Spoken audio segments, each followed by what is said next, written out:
What's up, guys? I'm Nate Powers, and this is the Manifix, and I'm joined by my friend Chris Banuchi, and we're going to be talking about the legacy bannings that just happened on July 2nd.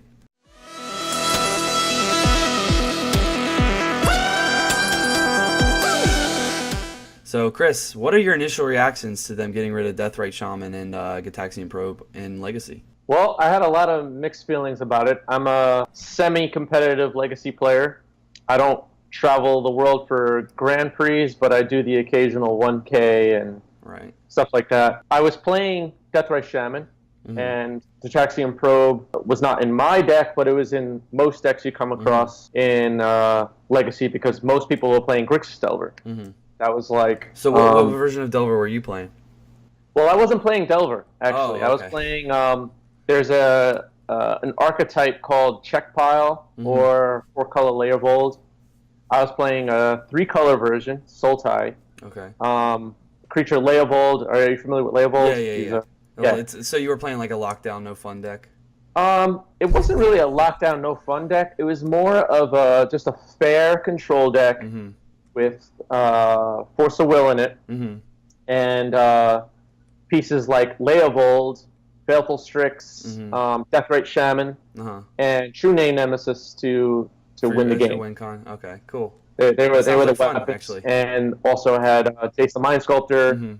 So that was the attack plan. Oh, and Liliana Last Hope was a big part of the deck as well. Can't leave her out.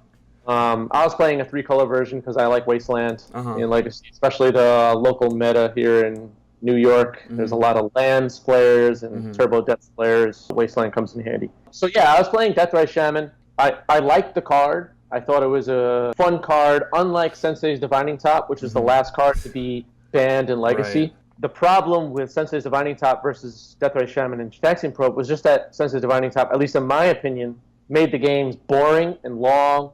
And every time anyone wanted to take a game action, it was like spin top. Yeah.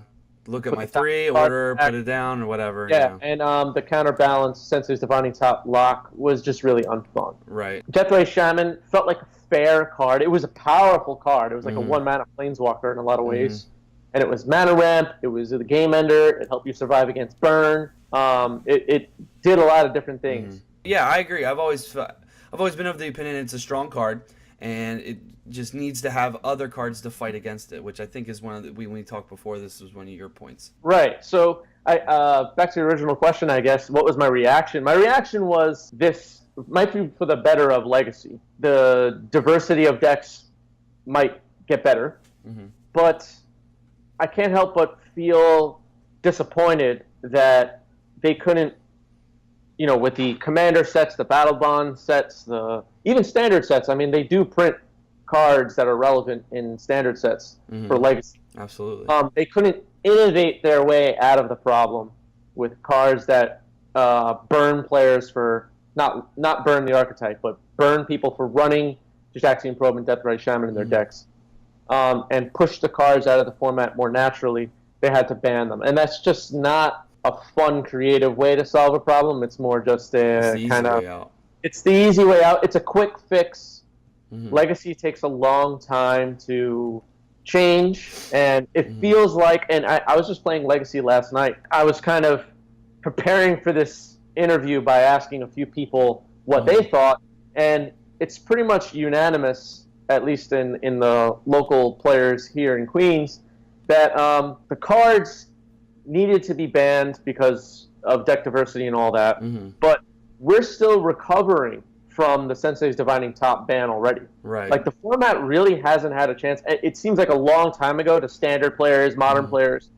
Modern, they introduced Jace the Mind Sculptor, the meta changes in a month.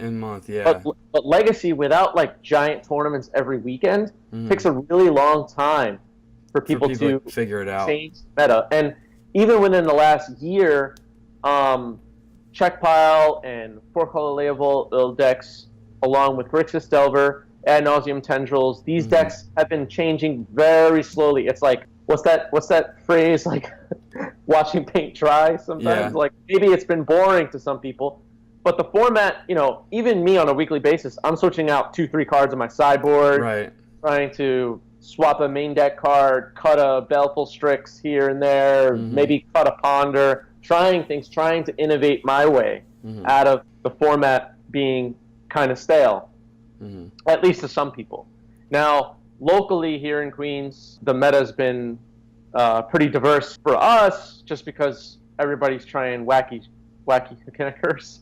Wacky shit. You got your mono red prison players, and you got your Eldrazi players, lands, turbo depths. There was plenty. You weren't going to go play at a local tournament here in New York and see 4 Grixis Delver decks in a row necessarily. Right. Well, there's no big prize at the end. I mean, you yeah, get store credit. Online, that's about it. Yeah, but online and in big tournaments, Grixis Delver was at least according to the data collected by 20% of the meta, I think. But maybe more than that. I was playing Grixis Delver for a while. The deck is fun. It wasn't very good in my local meta, so I stopped playing because everybody was playing decks that hate on it. Which is the kind of interesting part about how Legacy, well, now it's going to change, but how it was you had Grixis Delver decks and 4-color layable decks kind of at the top. Those were everybody's top decks of the format. But everybody else was playing decks that either try to wreck those decks or like your Eldrazi Post decks, for example, or Cloud Post Chalice decks, or Mono Red Prison, stuff like that. So people were kind of building decks to beat those decks, but those decks are really bad against combo. Right. So there's like this weird rock, paper, scissors thing going on that Modern has in a smaller way right now, but has a lot it's a lot more the matchup's a little bit more close than I Legacy. don't know. I feel like in Modern, if you're bad against combo, Storm wins on turn 4 every time. I think there's a few examples in Modern, not as many, but I think there's a few examples in Modern that you could compare. Yeah, I mean I might be exaggerating the numbers, but lands, for example, against Grixis Delver, you win 9 out of 10 matches. Yeah. But lands versus Reanimator wins 9 out of 10 matches. Yeah. And it's just like this kind of feel bad, matchup lottery every round where I sit down, I'm playing Grixis Delver, my opponent plays a turn 1, let's say, Exploration, and I'm like, well, I might as well scoop now. And then that's... Yeah. Although nobody actually does that, it felt that way to a lot of people, which is not how Modern feels. I mean, Modern, if you have a bad matchup against, let's say, Storm or Hollow and whatever, you still have a shot. That's true. I mean, even if it's narrow margins, it's not as narrow as Legacy. Right. Yeah. You can't really beat the speed of Legacy kind of at all, except for I guess Vintage, but that's about the same speed, right? Vintage is a lot more explosive, I guess, with the Moxes and Lotuses, all that kind of. All that running around, everything's on turn 1. Yeah, I mean, if you ever watch like the Vintage Super League, for example, the games do go on for a while, and they are quite complex. That's probably so many layers. And there is some overlap with the archetypes people play from Vintage to Legacy, but it is a pretty different format. So how do you think the meta is going to really change? Like, what would your predictions be? What decks are going to rise? What decks are going to fall off? How do you think it's going to shift around now that these 2 heavy hitters are banned out? Deathrite Shaman has been discussed for a while now for a banning. Gitaxian Probe has kind of been like nobody was talking about Gitaxian Probe. Nobody was saying, oh, if they ban Deathrite, they have to ban Gitaxian Probe. But Wizards might have done something really genius here by banning Gitaxian Probe, weakening Ad Nauseam Tendrils, Sneak and Show, a bunch of different Delver archetypes. Gitaxian Probe was a key card in a lot of combo decks. So if just Deathrite Shaman was banned, we might have Blue-Black Reanimator and Sneak and Show and Ad Nauseam Tendrils be way too good in the new, along with Delver decks still being relevant. The colors that people are playing in Delver decks might change. A lot of people were joking about Nimble Mongoose making a comeback. Right. So Rug Delver might be a thing, a more Stifle Wasteland-based deck with Shroud creatures. That would be so that might be where the fair decks go, along with giving Death and Taxes a chance to come back. Right. Combo decks, we might see not only the popular decks of the past, Sneak and Show, Tendril, Ad Nauseam Tendrils, and decks like that, who have been popular, figuring out new ways to fight the battle. We might see combo decks like Dredge, Zombie Bombardment, all these like weird combo decks, Belcher, making a comeback and being relevant again. And then on the control side of things, Miracles having a good shot again. Or maybe some kind of blue-black based control deck similar to the check pile decks we have now, but less worried about Deathrite Shaman, because they're not going to be able to run that card anymore. So we might see more Grixis control decks with, I'm kind of hoping to try, myself, I'm hoping to try a Kess Dissident Mage based control decks without that Shaman, running Shuffle Strix, running Kess, running some Planeswalkers like Jace, Liliana, Last Hope, Chandra, Giants. Dak Faden, I'm hoping to try out again. Dak Faden was... he's a lot of fun. Yeah, I mean, being able to steal artifacts might be relevant again, especially because on the prison deck side of things, too, will probably be changing their game plan to combat a new meta. Maybe the Chalice, Eldrazi decks of the past will be relevant again. They'll beat up on the control decks. You'll have the mono-red prison decks being a little bit more relevant. I think, I mean, this is only like 24 hours later, and already just from talking to people yesterday, I feel like there will be a more diverse format, at least initially. You know, because... And then everything else will fall into place. We're all hoping a year from now we won't be saying we need to ban card X because now the format is all warped around that card. And it's tricky for Wizards to predict where the meta will go because there's so many cards. So many cards. I know, it's insane. Yeah, so I think the meta will be a little bit more diverse, at least in the short term. We'll see after a few big tournaments, GPs, SEG events, where things actually go.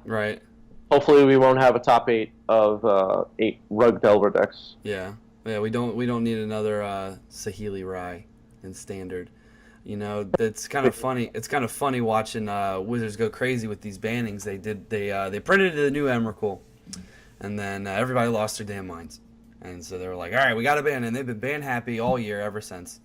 So how do you feel about, I mean, you've kind of spoken to before, but like, what other ways do you think that WOTC could figure out how to fix metas besides just banning cards and printing new cards? Like, is there any other way that we could fix the meta of whatever format is being dominated by particular cards? The other thing that they've tried was limiting the amount of information they reveal on their website from Magic Online leagues. They used to release, I think it was 5 or 10 lists, and it would be the same decks every day.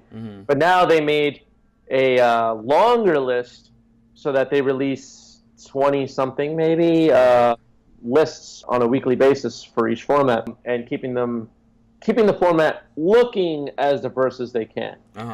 And by not giving players all the answers, players just building the top deck has happened a little bit slower. Yeah, because that's kind of like what I do. That's kind of what I do. Like I don't have time to brew. I like brewing, but I don't have time to brew. So if I want to jump right into a format, I just look at the top 10 decks, and I look at all the ones that were winning, and I build something similar. And if I don't have the cards, I'll swap it around or whatever. But no, that seems like a pretty good idea. Yeah, I mean, I'm not much of a brewer myself. You're not going to see me playing homemade decks really ever, but I do like to take a maybe tier 1.5 deck and try to spice it up and play that. That's kind of my style.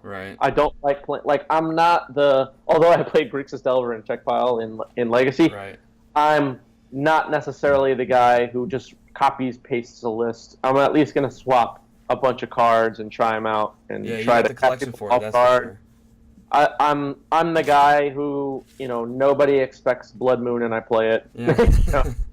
Or whatever, I try to come out of nowhere with stuff as much as I can. I think in Legacy you should always be expecting Blood Moon from the sideboard. And I think you asked me about this when we first got on the call about how these cards will be replaced. Gitaxian Probe because it's basically a colorless card, doesn't really have a card that in blue that replaces its effect. Right. But combo decks now will be looking to Cabal Therapy to replace that effect, get information, along with Thoughtseize, Duress, all the stuff that's already played. But I think we'll see Cabal Therapy being used a bit more. And for Deathrite Shaman, though, I don't think there is a card that really well replaces its versatility. Like, I don't think you could just take a list that exists right now, take out your 4 Deathrite Shamans, let's assume you don't have Gitaxian Probes in your deck, and replace it with 4 of another card and be like, well, this deck still works, let's shuffle up and let's continue with our lives. I think Deathrite Shaman kind of... It's very unique. Yeah, and it leaves a bigger hole than 4 cards in a lot of decks. Well, yeah, you're changing the whole format of the deck. I feel like the whole deck is running off the engine that it's providing. Right, and I think a lot of the decks that were running 4 colors will no longer be able to as comfortably run 4 colors. Right, which is kind of important. Yeah, it's kind of important. Yeah, your mana fixing is key. Yeah, I mean, for a while you had decks running Kolaghan's Command, Leovold, Liliana, Jace, and some decks even running Chandra. And you're like multiple cards with double color mana costs in them. Yeah, and you got to hit those colors on turn 2, turn 3. Colors of different wedges and shards. Right. Like the mana fixing was kind of nuts. Yeah. And we kind of lose that now. So that's probably for the best. This has been fantastic. It was great having you on the show, Chris. Thank you for answering our questions. Let me know down in the comments what you think about the Bannings, guys. Are you for it? Are you against it? What do you think they could have done different? Just let me know. And as always, have fun gaming. You can find all of this on our YouTube channel and on sticksandchris.com.